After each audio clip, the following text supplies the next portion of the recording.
making it out tonight. We're very excited to be hosting Dr. Brix.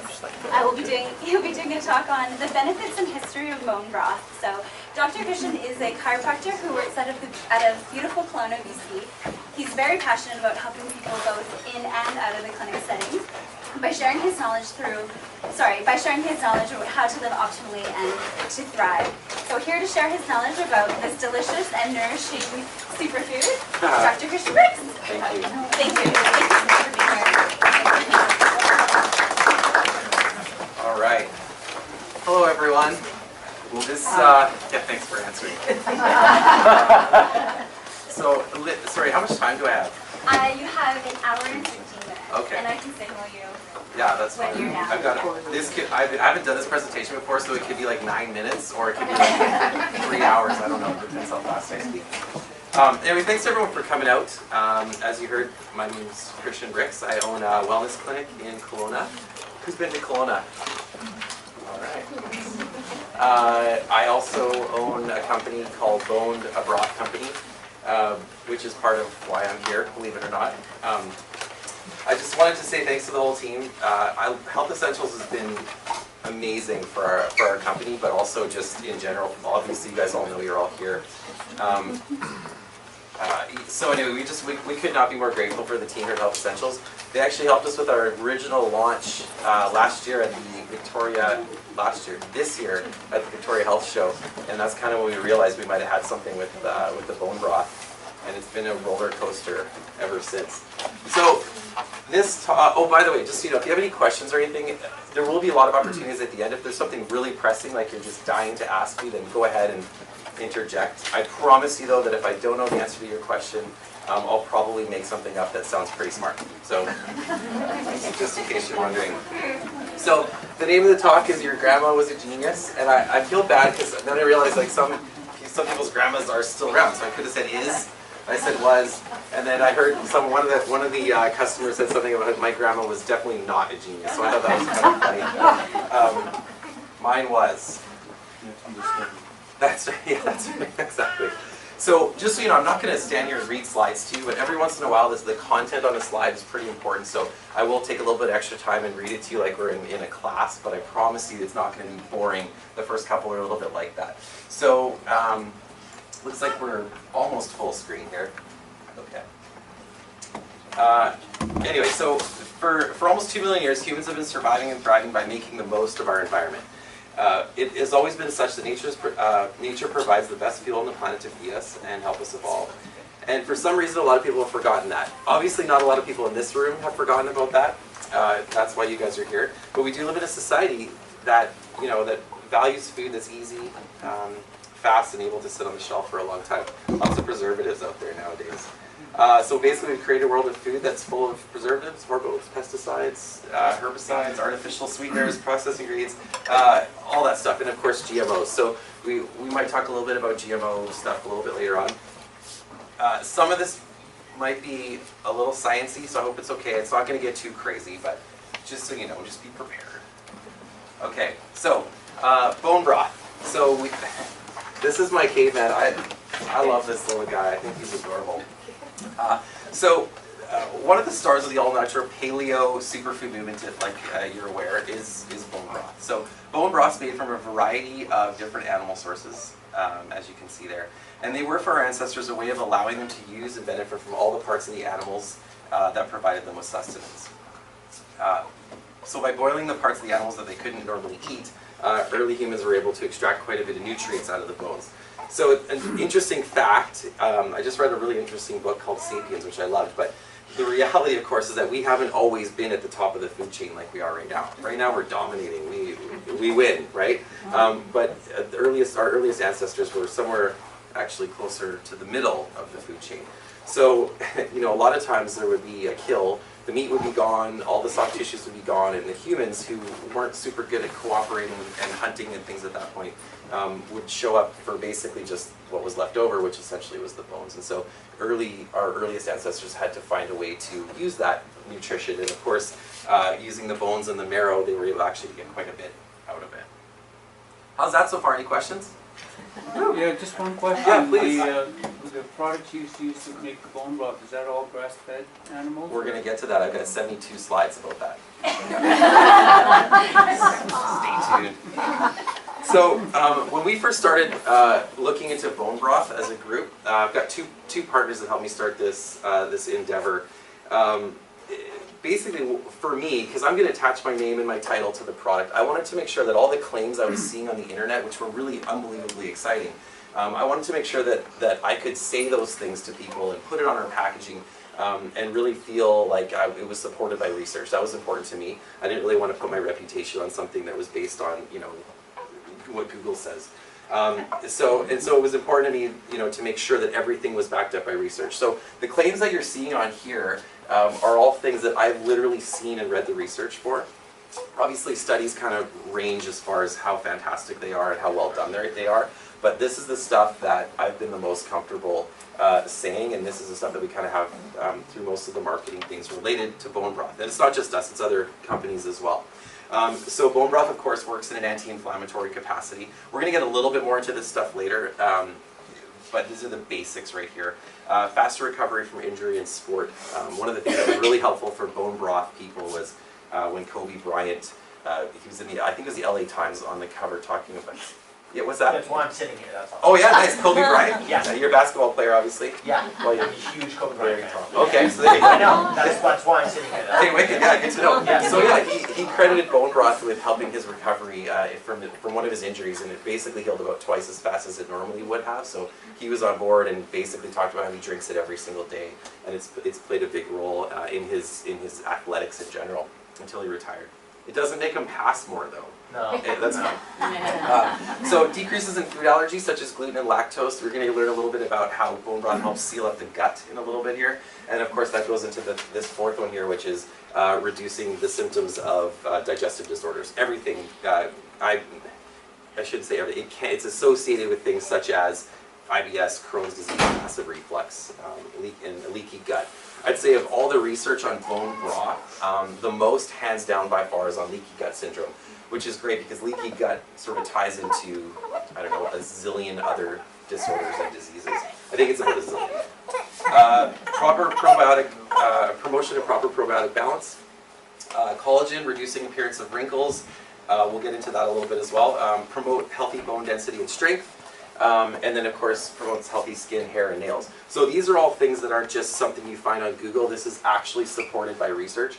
And a lot of the research wasn't done necessarily specifically on, you know, a glass of bone broth, but most of it was done on collagen, hydrolysate or hydrolysate, or however how am I supposed to say it?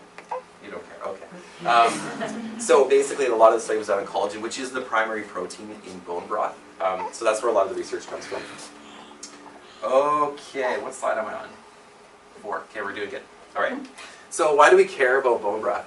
It's kind of a dumb title. Sorry, that's dumb. So the reality is simply that bone broth offers amazing nutrients in the most natural form. It's real food.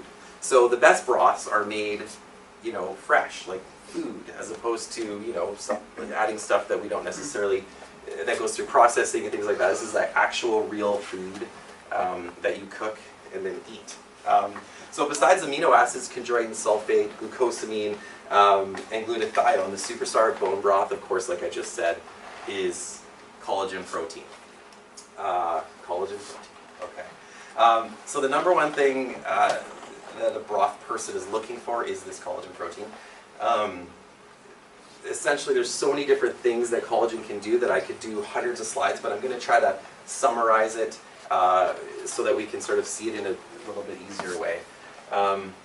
Let's just get right into it.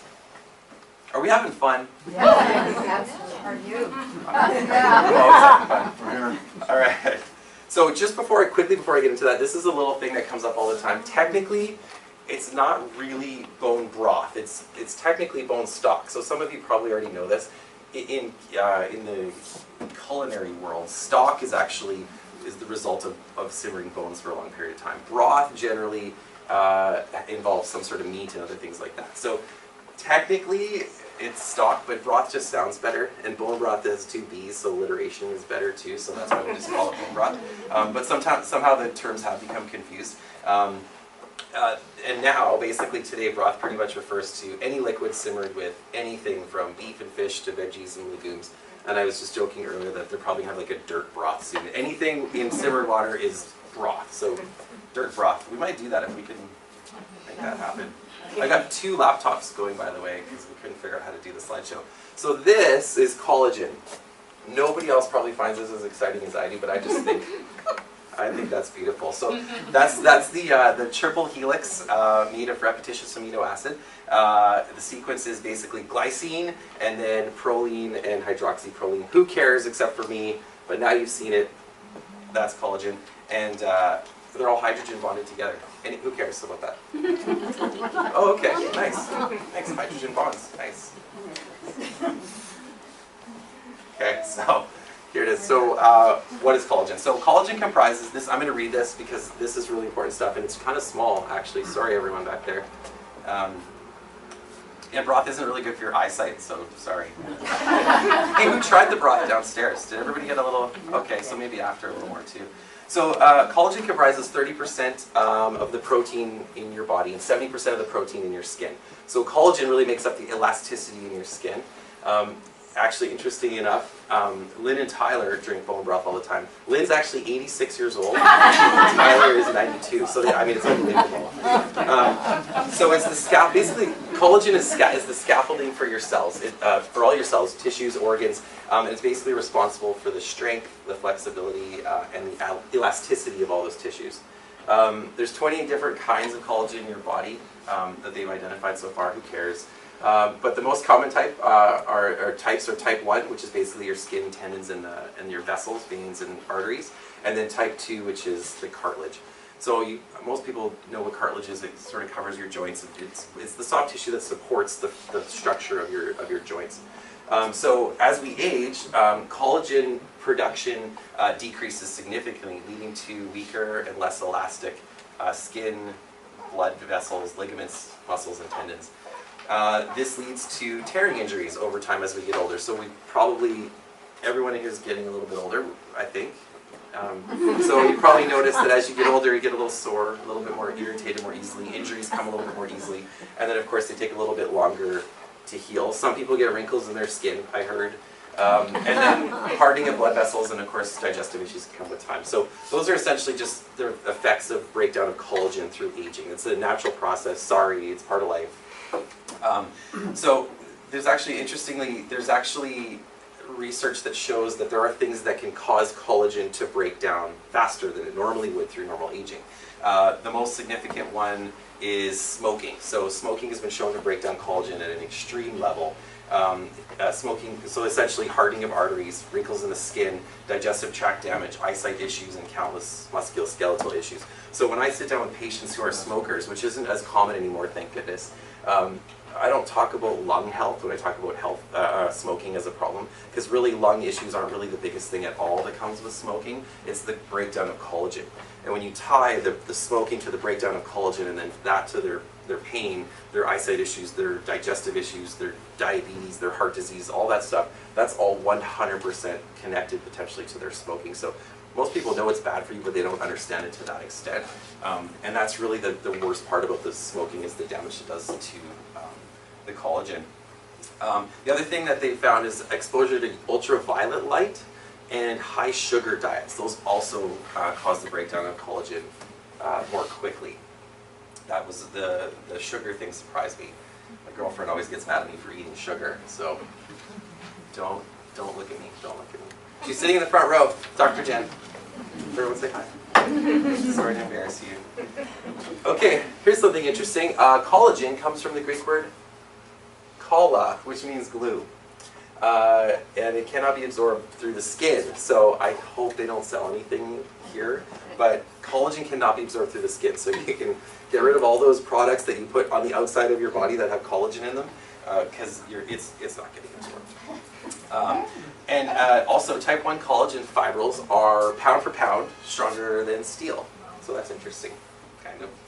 And of course, when extracted naturally through the simmering of bones, like when you make broth, collagen breaks down into what's called gelatin, and that can be consumed and absorbed easily in the GI tract. Has everyone heard of gelatin, of course? Yeah, it's what we use to make Jello. It's pretty gross, but it's what we use to make Jello and things like that. I also love candy. Okay. I don't eat candy, sorry. Yeah, sorry you can't see that. I'm not sure. You can use your imagination. So what else is in broth? So in bone broth, this is some of the, again, this is a lot of the stuff that's supported by the research. So amino acids. So amino acids make up protein, and when that protein is metabolized, amino acids are used to make all sorts of stuff. Enzymes, hormones, immune factors, storage molecules, and transport molecules. So basically, amino acids are extremely important. They make up most of the things that happen in your body.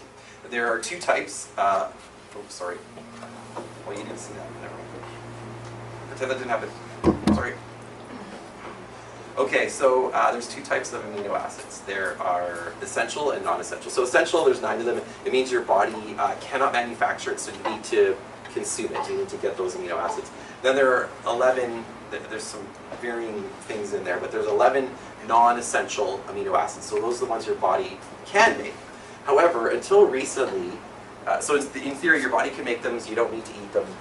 But there's a little bit more research coming out more and more now that talks about what's called, what they call it, conditionally essential. So, so 1 second here, I just want to find this so you guys can see it. Sorry. Conditionally essential, suggesting that there is a potential for these to still be deficient. So, as most of you know, it can be very challenging to get all the nutrients that we need in a standard diet, even if you're eating pretty healthy. It is still challenging. You know, with soils being depleted and different techniques used to make vegetables and fruits and stuff bigger and more productive, it can kind of take away from the nutritional value. So it can become such that it's a little bit more challenging. So they've created this whole list of amino acids that are essentially conditionally essential. The two main ones that we talk about are proline and glycine, which you can see up there. They're the amino acids that make up the collagenous fibers in our joints. Cartilage is made up of a complex of amino acids and sugars. The sugars, called proteoglycans, they wind in and around the collagenous fiber network, and basically their job is just to hold on to water. So, so proline, oh, you can't even see that, sorry guys. Is that okay? I don't think we can change that probably at this point. Forget about it. Proline. So proline helps seal the gut lining. That's a really, really important one. Of course, like I said, we talked about leaky gut syndrome.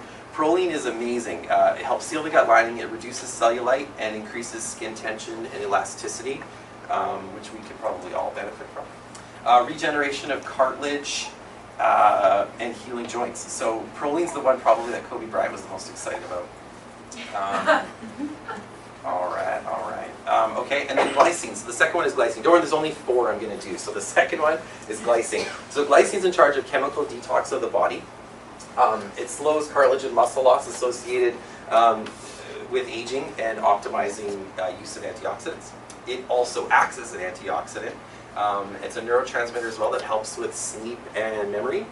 And it's used in the production of bile salts and glutathione. So glutathione is of note because in combination with sulfur in bone broth, it was shown in a study at Stanford basically to help eliminate fat-soluble compounds like heavy metals, lead, and mercury. So glutathione is what it was, a universal antioxidant is the word? Yeah. And it basically helps with the absorption of certain nutrients, the use of antioxidants, and it has liver cleansing functions. There are concerns about lead content in bone broth, and I'm going to talk about that in a couple minutes. Glutathione, because it's in there, helps with mitigating the effects of lead if there is any. So that's a great thing that it's sort of, if there is any lead in bone broth, which there's still studies saying there totally isn't, but if there is, the glutathione helps mitigate that. Who's with me?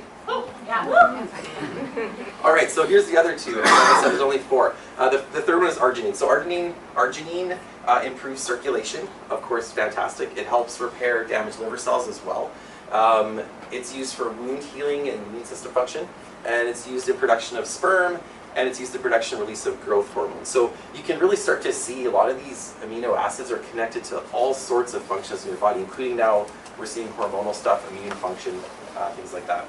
So the fourth one is glutamine. It is fuel for metabolism in gut cells. So there's a lot, we'll get more into that in a minute. It improves metabolism and muscle building, protection of the gut lining, and responsible for the savory flavor profile that we have on our tongue called umami. Does anybody have any questions about that stuff?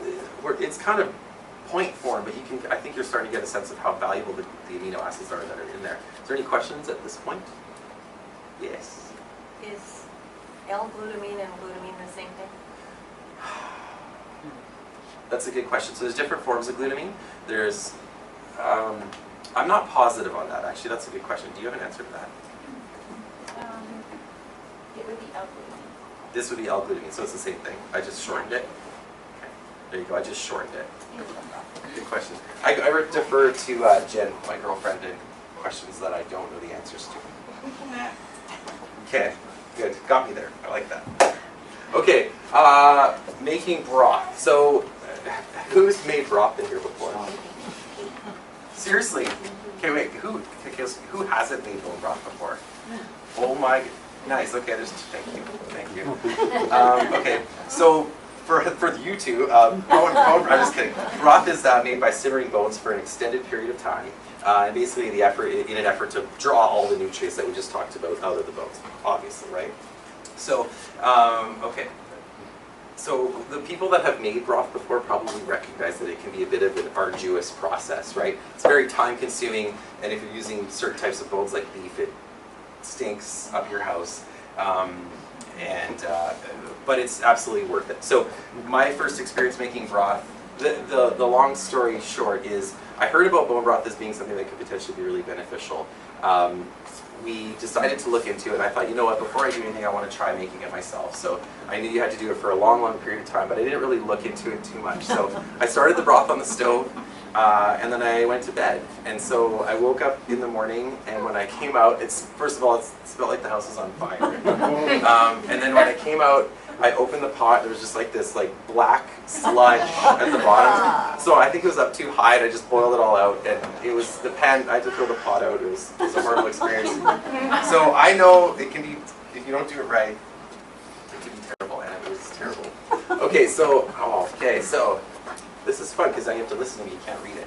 So the important factors in making broth, the first thing, of course, are the bones. So the most important consideration in making broth is the exact bones that you decide to use. It's imperative for beef that you use grass-fed, and I'll talk about that in a second. And with chicken bones, obviously we want the free range, hormone-free, antibiotic-free. That stuff isn't really a big concern in Canada, but those are sort of the things that we want to make sure of. There's a lot of opinions. There's a lot of opinions when we talk about comparing grass-fed to, say, organic or just conventionally raised cows. We'll talk about cows for a second.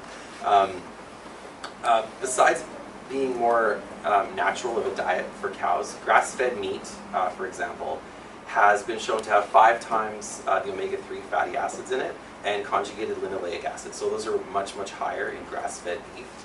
Grass-fed meat is also higher in vitamin A, vitamin E, potassium, iron, zinc, and phosphorus. So the grass-fed beef tends to have more nutrients in it, and that's not something I just made up or something to make people want to pay more for meat. It is actually such that the research shows that it has more of that stuff in it. So generally, conventional meat products, which we've all seen the videos on Facebook, the horrible things that happen in those facilities. There are conventional producers that aren't quite so horrible. However, conventional meat, basically the goal tends to be, better volume, increased weight, bigger animals, whatever. So they use hormones, they use chemicals, medication, stuff like that on the animals, but also those animals tend to be exposed environmentally to stuff that the grass-fed animals generally aren't. The problem is the stuff that these animals are exposed to tends to get stored in the fatty tissues of the animal. And of course, bone marrow is mostly fat, and that's where a lot of these things, these bad things, chemicals, whatever you want to say, herbicides, pesticides that they use in the feed, that will be stored in the bone marrow. And so, of course, when we make bone broth, we're pulling stuff out, including all this stuff out of the marrow, and that essentially allows it to be concentrated in the broth. So that's not something we want to do. at all. And we always say the best and healthiest animals produce the best and healthiest broth, of course. Sorry, my favorite line that I wrote this myself. We eat real food, so our food should eat real food, right? Yeah. Thank you. I made that up. I love it. I think I'm the only person that loves it, but I don't care. Okay, so thank you. The other thing that comes up too, the last thing about the conventionally raised animals, is those animals tend to experience more stress. So the process of the slaughter and things like that, some of those, again, you've probably seen the videos, stress produces toxins and creates a lot of responses in the body, and that can also be stored and transferred into the tissues of their body, and then that would get transferred to us. Cortisol is an example of stress hormone. We don't want that running through cows before they are, I don't know what the word is, harvested. Yeah, so, yes? So just a quick little side note, Sure. based on what you just said there, if I eat regular beef of any kind, I will be up anxious through the night, and I don't tend to have anxiety, and that's the only time I don't sleep and have anxiety. I brought it down to that one beef. Interesting. Conventional beef every time. Yeah, that's really interesting. You know, we know that they definitely need to do more research on that kind of stuff, because that 100% makes sense. That's a pretty amazing connection that it's that immediate. Generally, from what I understand, it's more cumulative over time. But if you're having that kind of response immediately after, that's pretty interesting. I don't know that, you know, like having cortisol affecting the cow is now coming into us as a stress hormone per se, but they definitely can do some more research on that. That's a really interesting observation. What's the difference between the organic bones and the grass-fed? Okay, so this is where it gets a little tricky. We've done a lot of research on this, and it's really kind of crazy because it's obviously different between Canada and the US, but essentially an animal that is organic can still be fed non-grass type foods. So, you know, whatever, the corn, the soy, the wheat that they would feed those animals. And so even though the feed they're getting is organic, they're still getting that food that is the product of farming, right? So for us, and for most research on bone broth, what we're looking at is grass-fed having a higher concentration of all those different nutrients that I spoke about. And even though it's organic, they can be organic and grass-fed for sure. That's a lot harder to find, but organic in general, even though we think it's quite a bit more of a stringent process, it actually, they can still be fed that feed that's the result of farming, so corn and wheat and all that stuff. So it's not like it's worse, because the feed is controlled and it's non-GMO and all that stuff, which is really great. We just find that I have found that the grass-fed tends to have the higher nutrient value. Grass-fed and grass-finished? Yeah. So there's another one. I'm so worried this is going to come up.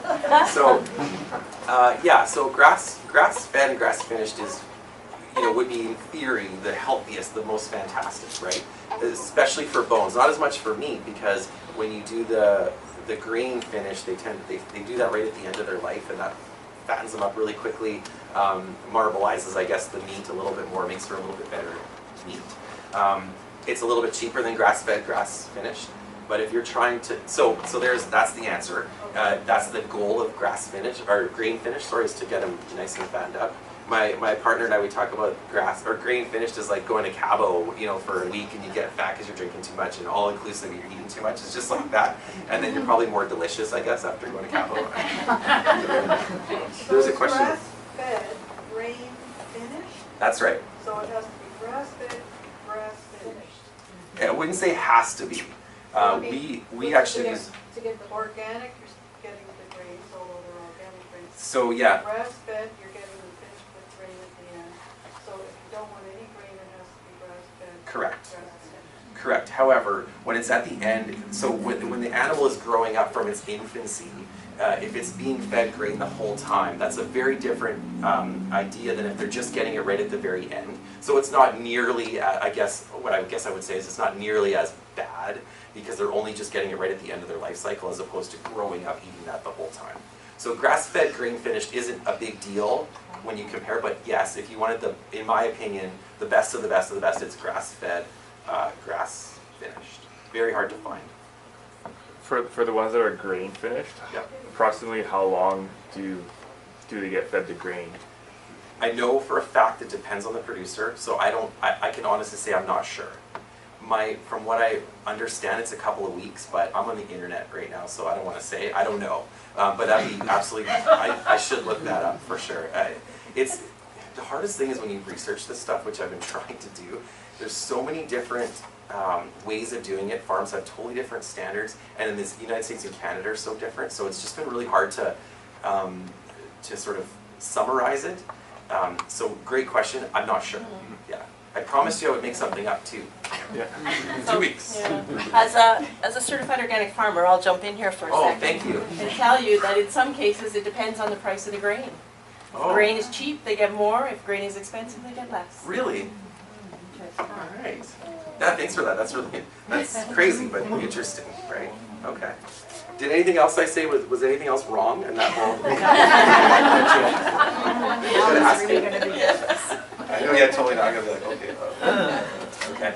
So, okay. Well, where was I? Those too many questions. That's finished. Thank you. Okay, so there's essentially two types of bones. Marrow bones and jointy bones. Can you guys see that? Yeah. Okay. So marrow bones have mostly monounsaturated fat, polyunsaturated fat, and linoleic acid, which is a known cancer inhibitor. When I said that, Dr. Jen rose her eyebrow, so I don't know if that's 100%, but I read, it's a cancer inhibitor, linoleic acid. Thanks for the eyebrow. It's a great source of omega-3 fatty acids, and they also marrow bones contain minerals and there's a significant amount of vitamin A. The jointy bones consist primarily of cartilage and connective tissue, so these include things like feet, wings, oxtail, and knuckles. These are the tissues that produce the ever-valuable collagen that breaks down into gelatin. So a lot of people ask about making broth. If you find that your broth isn't turning into gelatin or isn't gelatinizing, generally it's because you haven't used enough of those jointy bones. The ratios, well, I can't tell you the ratio because that's our secret. But the ratio, I know, I'll tell you the ratio. Generally what we tend to find is it kind of depends on the bones that you're getting, so our recipe changes based on what we get. But ultimately we try to get about 50-50. If you can read 100 websites, 89 of them will tell you it's about 50-50 marrow to jointy bones. There's value in both, so you kind of have a nice mixture. And then most chefs, they'll add something to increase the speed of the extraction. So generally it's like an acid type of vinegar generally is what people use. And when you put the vinegar in and simmer it with the bones, you'll notice the nutrients get pulled out a lot more quickly. I read one thing that said essentially if you don't use the vinegar, you have to cook it for essentially double the amount of time. So if you want a 24-hour broth, you'd have to cook it for 48 hours without the acid in it. The reality is the acid is minimal and it doesn't change the flavor or anything like that in a bad way necessarily. And then the bonus stuff, this is where you get to have fun. So a lot of people use different, you have a question or you? Oh. Yes, no, I'm not. You look like you were scratching, yeah. Okay. So if you're doing a big pot, Yeah. how much apple cider vinegar? Cup, tablespoon? I would recommend about a cup for a pretty big pot. There is no rule, right? Because it's really hard to know until you finish the product. So what we found, because we cook on a much bigger scale than that, but in the beginning it's about a cup, yeah. But you have to play with it because some people I prefer white vinegar. Some people do the apple cider. Apple cider isn't quite as potent as the white vinegar. So and it also depends on the bones too, right? So if you have lots of big, thick marrow type bones, you'd want to use more of the acid. And if you've got, let's say you're just cooking with, say, feet and things like that, chicken feet, then you would need probably less. So, terrible answer, sorry. You're on your own. Okay. Yeah. Okay. And then, yeah, so the other stuff you can add to it, of course, is all the stuff that makes it taste good. If you've made beef broth before, you know it's very challenging to make it taste good. It's very challenging. It's disgusting for the most part, in my opinion, but I think we did a pretty good job with ours. Is it sort of like bison broth? You know what, yeah, it's actually really similar. And bison was a little bit better, I think. We made bison once, and it was a little, it's the first 2 hours of simmering are always the most stink. It's the worst. But yeah, so I think bison and beef are actually pretty similar. I preferred the bison broth just straight up, but basically, once you've added everything to it, it's kind of hard to tell the difference. Turmeric's really good, right? I love turmeric. It's so healthy. There's a million things. I didn't do any slides on turmeric, but we use a lot of turmeric, and obviously, other than the health benefits, it also tastes really good. Bison, that's a great one. I forgot about it. We should make some bison broth. Okay. All right. Here we go. So, chicken broth for your immune system. That's someone who's sick. Good picture for that slide, right? Okay, so I'm going to read this one because I like this. This is really important. So the University of Nebraska Medical Center studied chicken broth in an effort to determine why it was often associated with being the cure for the common cold. This is where your genius grandma comes into play. So they discovered that there's amino acids, specifically cysteine, cause the reduction of inflammation in the respiratory system and in the digestive system. The amino acids essentially blocked neutrophils, and those are the most common white blood cells. It blocked them from going to the sites where typically we see cold symptoms. So they basically, essentially was breaking up mucus. And when they did the study, that was sort of what they concluded was, and there's other studies that have been done with other theories on why chicken broth is good for the immune system. But this was one that was very specific, that isolated the amino acid that they found to be mucolytic and had some benefits for helping with the common cold. So that was really interesting. So if you're sick, you'd want to potentially maybe gravitate more towards the chicken broth than the beef broth, or the bison, or the fish, or the whatever. Does that make sense?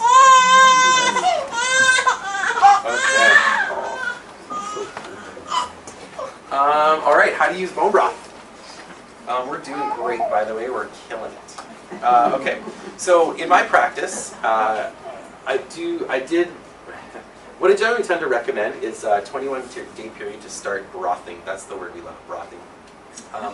In 21 days, generally, like with a lot of changes in health regimens, from working out to dietary stuff, generally 3 weeks or 21 days is the amount of time that it takes for the nutrients, first of all, to accumulate in your system, and essentially, in this case, for your gut to start healing.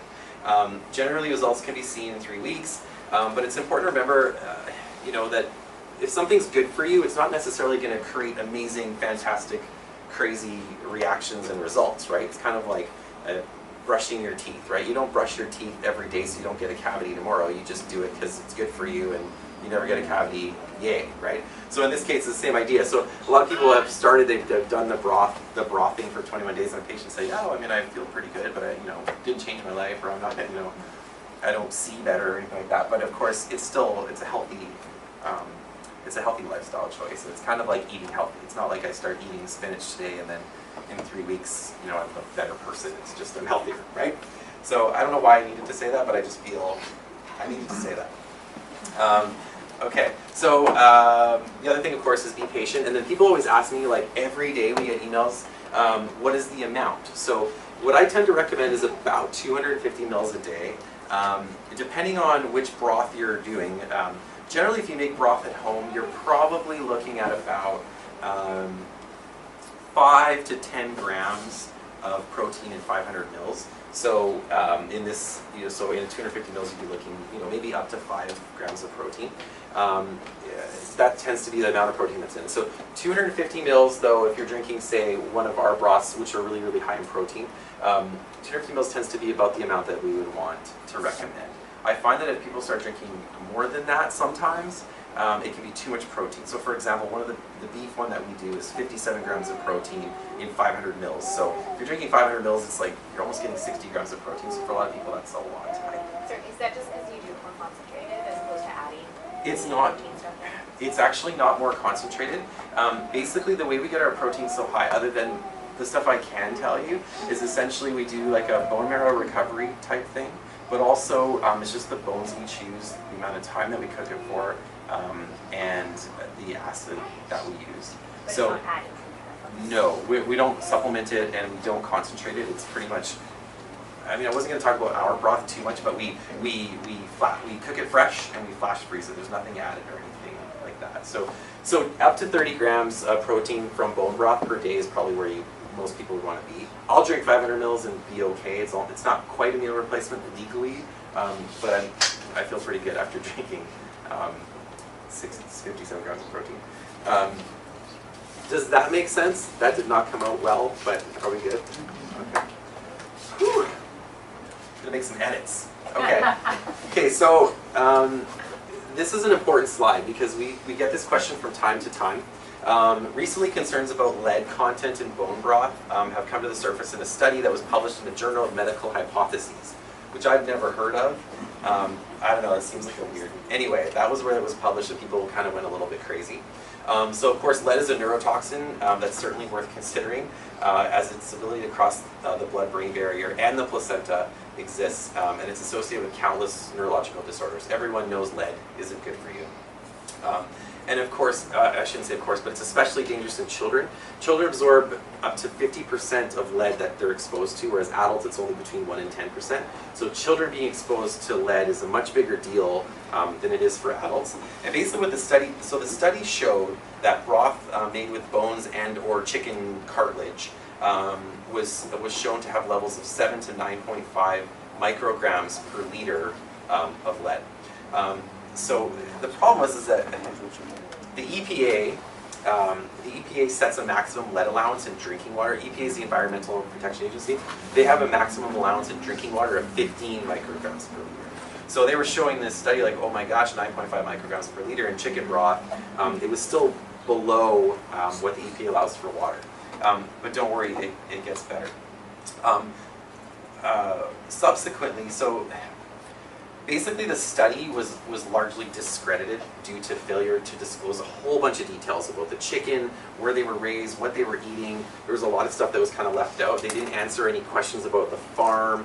And so what they decided to do was a second study. So the National Food Lab in the US, they tested grass-fed beef broth and pasture-raised chicken broth. And they used reverse osmosis water, which is what ideally you would use a good water when you're making broth.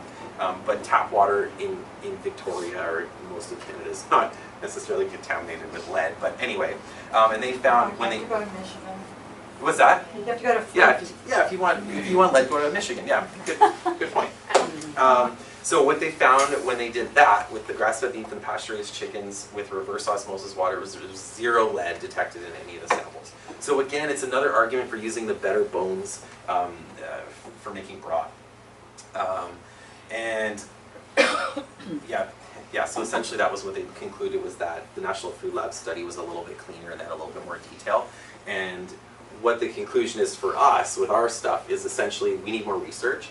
But it was really reassuring to see that they literally found none in that sample. You guys good with that? Makes sense, right? Yeah, okay. So now really quick, we're going to touch on the paleo diet. Most people are familiar with the paleo diet, I assume? Mm-hmm. Okay, so bone broth is one of the things that fits very nicely into the paleo lifestyle. The idea of eating paleo is that humans of today, like you and me, we're all humans, should be eating what early humans were eating before the invention of mass food production, farming, and food processing. Basically, the paleo diet consists primarily of meat, fish, vegetables, and fruits. It does not include dairy products, dairy, or processed foods. The science shows that when we consume foods that we were never meant to consume, I guess you could say, damage is done to the digestive system. This is probably, I would say, the most important slide. So follow me here. So that damage that's caused by a lot of those foods that we eat that we were not meant to eat, you could say, it leads to damage to the digestive system, and allows molecules, good and bad, to cross from the digestive system that normally wouldn't, and they're typically too large. And when they start passing through, it essentially initiates an immune response. So your body has this stuff coming in from the digestive system that it's not normally supposed to see, and so as a result it initiates this immune response.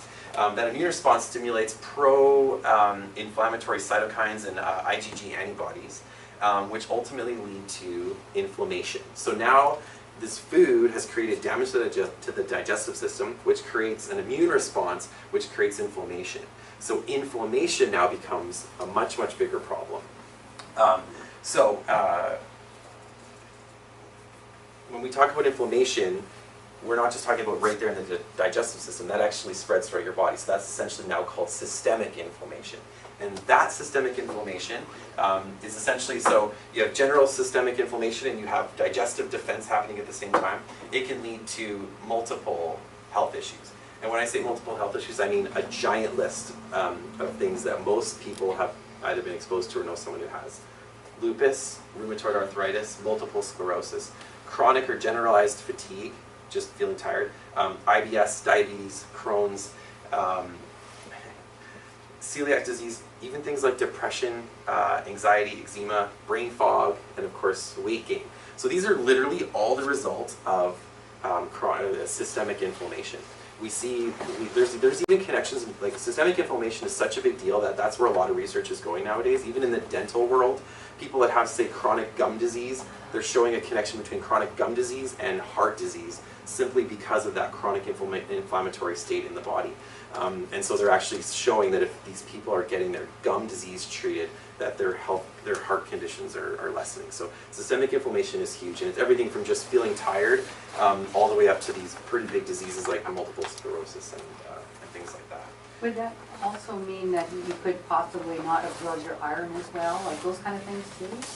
I would, as soon as your digestive system becomes leaky, nothing is essentially happening properly, right? You're not absorbing things properly. So as far as iron specifically, what would you say about being able to absorb iron when you're in digestive distress? It's got to be, yeah, it would go down, right? Yeah. I mean, everything just kind of essentially isn't because things are brought in across from your digestive system intentionally, right? But as soon as you open it up, it's kind of like getting a colander and doubling the size of the holes. All of a sudden, things are getting in either that shouldn't be, or that are too big, and they're creating this response. And that inflammation now restricts your ability to absorb other stuff, right? Even things that are perfectly good, vitamins, minerals. So people are spending a lot of money, say, on supplements and taking all these things that are really good for their bodies, but you have so much inflammation in your gut that you're not necessarily going to be absorbing it as well, right? You may, for more details on that, I would definitely talk to a naturopath. I know a cute one. Okay. Sorry. So here are I'm in big trouble. So the gut damaging foods, and there's the gut healing foods. So again, you could read this yourselves, but essentially the gut damaging foods are the things that we want to really try to avoid. I'll read that for the people that can't see. Grains, legumes, dairy, sugars, the less healthy oils like corn, vegetable, soybean oil, and then unfortunately alcohol and caffeine. So those are all the things that essentially are known to damage or potentially irritate our gut. And then the healing foods, fermented vegetables, kombucha, bone broth, healthy fats, which we all know a lot about now, I'm sure. Pardon me. And then omega-3 rich foods, salmon, seafood, and things like that. So obviously, this is sort of the paleo side of it too. But if you even were to look up, say, I give out probably 5 times a day a little handout that we have at our clinic called the Anti-Inflammatory Diet. And again, the goal is to help people with the systemic inflammation that's leading to so much of their stuff. And the people that actually commit to it, it's not really that difficult to do, but the people that really commit to an anti-inflammatory diet, 100% are improved as a result of it. So whether it's somebody that comes into my office with back pain or chronic fatigue or whatever, we almost always put them into that eating plan and just see how things play out with that. And almost every single time there's a benefit. Questions? Yes? You specifically mentioned pasture-raised animals and the salmon. Should it not be indicated that the wild salmon rather than farmed? Yeah, that's actually probably a really good point. I don't know a ton about salmon. I'm from Kelowna, and then I was born in Calgary, so I'm sorry. But I do know, because when I went to go buy salmon, I was told that I had to get wild and not farmed. So I would guess it's the exact same thing as a pasture-raised animal. Do you know a bit about salmon and how wild is definitely healthier? Well, there are concerns about the farm. I believe that Dr. Oz evidently did last May be on the site now, probably the program, but there are large concerns with contamination within the pens that they're, not evidently have land-based ones that may be better now, but with the contamination, antibiotics, and there's some nasty things that they're actually scooping up dead fish from the bottom, and they can't use it for canning because they just decompose. Okay, so get the wild. I'll throw a wild in there for my next time I do this talk. Thank you, I appreciate that. Okay, so then bone broth for exercise. there's only a few more to go for all of those who have to, whatever, go to the bathroom, whatever, or bored out of your mind. So it's generally accepted that protein supplementation is ideal post-workout. So I don't mean like going for a little stroll, that's not necessarily a big deal, but if you're working out, it tends to be such that a lot of the damage or issues that happen in your muscles, tendons, and ligaments that are normal with exercise can be repaired by post-workout protein. I said that terribly, but you get it. So the advantage of using broth to do this is twofold. So number one, broth is a liquid and it's all natural, so it's got higher bioavailability. I think a lot of people get how if something's a liquid, it tends to be a bit easier to absorb. There's other factors, but generally liquid is a little bit easier for our bodies to absorb. And so, of course, and it's also all natural, so we're not using preservatives and other stuff that can prevent the absorption. And then the protein source, if you're using the proper animals, which we've beaten to death, is collagen protein. So collagen protein is the protein that we're dealing with, and that's been shown to be superior for healing muscles, joints, ligaments, and tendons. So of course that's what we're healing after a workout. Who works out in here? All right. This is like health essentials. Everyone's so healthy. I wonder if you like if I did this in Safeway. No. Just kidding. Safeway's great. Okay, so here's another one that a lot of people ask me about. This is called how much protein. So studies on the ideal protein intake for athletes and non-athletes and bodybuilders and regular people are all over the map. And it really just depends on who funded the study or what you're looking at, what people's motivations are, but the amount of protein is definitely not set in stone. So basically, up to 30% of your daily calories from protein is recommended to maximize metabolic rate and increased satiation. Wow. So here's an example of what the study is, what I'm talking about. So if a company does a research study and wants to look at how much protein is good for a bodybuilder, and they happen to be, the study's funded by, say, a company that sells protein powder for bodybuilders, the number might end up being a little bit higher, right? And in research, I talk about this a lot in my practice, but in research, a lot of it comes down to what question we're asking, right? So for example, they did a study on statin drugs, so Lipitor, Crestor, things like that. Statin drugs are the ones that lower your cholesterol, right? So what they did is they did a study, this drug company does a statin drug lower your cholesterol? And when they got the results, yes it does, yay, FDA approved, let's start selling this stuff to everyone, right? But of course what they didn't do is they didn't ask, does a statin drug lower your chance of dying from a heart attack? Because if they did, it wouldn't have been approved. When they did do that study later, they found that it was statistically not a significant lowering of your chances of dying from a heart attack. So yes, you have great looking cholesterol the day you die, but you're still going to die on the same day. So what's the point? The point is it's all about what question you ask. So when you look at the amount of protein that's recommended for people, this is like the consensus based on everything that I've read, and this is sort of what I think to be a nice happy medium. So for the average person, it's about 0.36 to 6 grams of protein per pound of body weight. So for someone who's 150 pounds, which I am not, it's about 60 grams of protein per day recommended. For for somebody who's wanting to build muscle, for example, it's 0.7 to 1 grams of protein per body weight. So, you know, about 127 grams. And then for seniors and people recovering from injuries, this is protein intake recommended for the day, 0.45 to 0.6, which works out to about 75 grams. And they recommend protein a little bit higher for seniors, just to help with body tissue repair and maintenance of body tissues. Yes? Is that 6.0 grams per body protein per pound? Is that correct? No, that point is supposed to be to the left of the 6. Another edit thanks to you, sir. 0.6 grams of protein. Thanks for noticing. Okay, thank you. Other than pre-existing kidney disease, this is also important. Higher protein diets have not been shown to be harmful to healthy kidneys. So that's a big thing. People are saying, oh, don't eat too much protein, it's not good for your kidneys. If you have a healthy kidney, a higher protein diet is fine, according to the research. All right. Not the last one, but we're getting there. Bone density. So it's actually a common misconception that bone broth is high in calcium. It actually isn't most of the time high in calcium, kind of at all. It was funny, we went into a store in Vernon And I bought some of my own product, and I brought it to the counter, and the guy's like, "Oh, this stuff is awesome, I love it, it's so good, and it's so high in protein." And I was like, I didn't want to say, "No, it isn't." I just was like, "Oh, really? Interesting." But it was really funny because he was selling it to me as being high in protein. I didn't want to break his heart. Calcium. Did I say? I had a bunch of drinks before I did this. Just kidding. I didn't drink. Just kidding.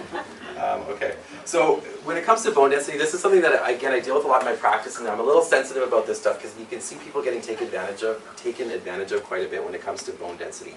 So people find themselves when they find out they have osteopenia or osteoporosis with all sorts of information and things on sort of what they can do and how they can help. They deal with things like multiple forms of calcium supplementation with varying degrees of bioavailability. There's many different forms of calcium. Some of them are really absorbable for you and not for someone else, and that becomes a big challenge. So you can't just go to the drugstore and buy a bunch of calcium and fix your osteoporosis. Side effects, of course, of a lot of this stuff, kidney issues, digestive problems. Vitamin D supplements as well are something people have to think about. With vitamin A, do you take it with vitamin K2? We'll talk about that in a second. And then different recommendations regarding weight-bearing exercise, which in my opinion is hands down #1, weight-bearing exercise, and then blah, blah, all the way down to the next thing. Weight-bearing exercise is hands down the most important thing. A supplement industry, of course, that's unregulated and difficult to navigate, so a lot of times you'll see big, amazing claims or things that look like claims, and that can be confusing as well. So the reality is that the treatment of bone density issues is complicated, and the approach should be different for every single person. For some people, having adequate calcium, like intake, is absolutely, the thing they need, and for other people, they're getting way more than enough calcium in their body, but they're not absorbing it. So there's so many different considerations. There's a study that I just found out about today that was done in 2007, where they studied the effects of calcium supplementation. But what they didn't do was they didn't add K2 to the supplementation. It was literally, I think it was pretty much just calcium that they were taking. And they quickly found that the people that were taking it, the participants, were having elevated levels of blood calcium, which has essentially led to arterial disease and heart issues, and they had to stop the study. So the calcium levels were going way up, which was fantastic in the blood, but it wasn't getting taken out of the blood and put into the body. And K2, vitamin K2, which is kind of new. In fact, I went to school, I won't say how long ago, chiropractic school, quite a while ago, and I'd never even heard of vitamin K2 until relatively recently. But without it, calcium supplementation is oftentimes, I don't know, silly. What's that? Useless. Useless! I try not to be that dramatic, but that's what I wanted to say. Okay, so yeah. So basically they found the blood calcium was going up, but it wasn't necessarily getting absorbed. One constant, however, in treatment or dealing with osteopenia and osteoporosis is that there is a necessity for a solid platform onto which that new calcium can be built on. So it's kind of like building a house, right? The frame and the base has to be there, and that frame and base in bone is collagen. So if you don't have the collagen, there is nothing for the calcium to grab onto to create that bony matrix in increased density.